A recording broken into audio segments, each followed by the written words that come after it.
બનાસકાંઠા જિલ્લાના વિભાજનને લઈને વિરોધના સૂર રેલાયા છે। શિહોરીના વેપારીઓએ દુકાનો સજ્જડ બંધ રાખી વિરોધ કર્યો છે। વેપારીઓ અને ગ્રામજનોએ ધંધો રોજગાર પણ બંધ કર્યા। ધાનેરા અને કાંકરેજના શિહોરીમાં પણ નારાજગી જોવા મળી રહી છે।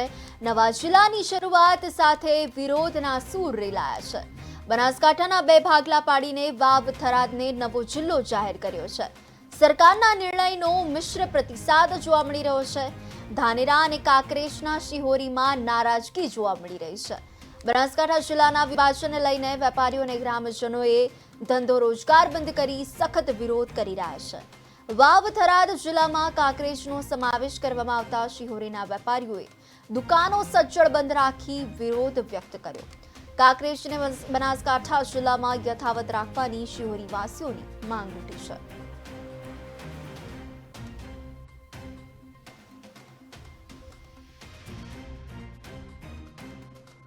કાંકરેજ તાલુકાના ખેડૂતો હોય, નાના મોટા વેપારી હોય, એમને પાલનપુર જવું આવવું ખૂબ સહેલું ને સરળ પડે છે। નાના મોટા ધંધા સાથે સંકળાયેલા લોકોને પણ જવું આવવું ખૂબ સહેલું ને સરળ પડે છે। જ્યારે થરાદ જવું ખૂબ જ અટપટું ને અઘરું છે, ત્યારે આ તાલુકાને થરાદમાં સમાવેશ કરી અને જે નિર્ણય લેવામાં આવ્યો છે એ નિર્ણય યોગ્ય નથી।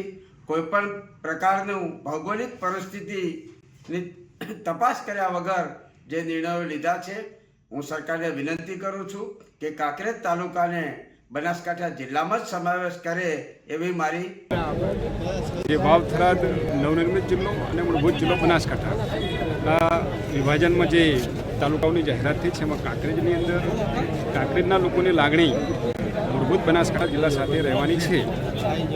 લોકોની લાગણી સરકાર સુધી પહોંચાડીશું અને સરકાર યોગ્ય નિર્ણય લેશે। ભારતીય જનતા પાર્ટીની સરકાર હંમેશા પ્રજાના માટે, પ્રજાના હિત માટે, પ્રજાના કલ્યાણ માટે કામ કરે છે, એટલે સરકારમાં યોગ્ય નિર્ણય થશે એનો ચોક્કસ મને વિશ્વાસ છે। આજે શિહોરીની સમગ્ર પ્રજા અને વેપારીઓએ બંધ પાડ્યો છે, સ્વયંભૂ બંધ પાડ્યો છે અને આ આંદોલન ઉગ્ર બને એવું દેખાઈ રહ્યું છે। સમગ્ર કાંકરેજ તાલુકાની જનતા એટલે કે થરા અને આજુબાજુના ગામડાના સમગ્ર લોકો નારાજ છે કે થરાદ જિલ્લો ભલે બન્યો પણ અમે થરાદ જિલ્લામાં જવા માટે તૈયાર નથી, અમારે બનાસકાંઠામાં જ રહેવાનું છે। એટલે અમારી પણ સરકારને વિનંતી છે કે કાંકરેજ તાલુકાને ફેરબદલ વિચારણા કરી અને ફરીથી બનાસકાંઠામાં જ સમાવવામાં આવે।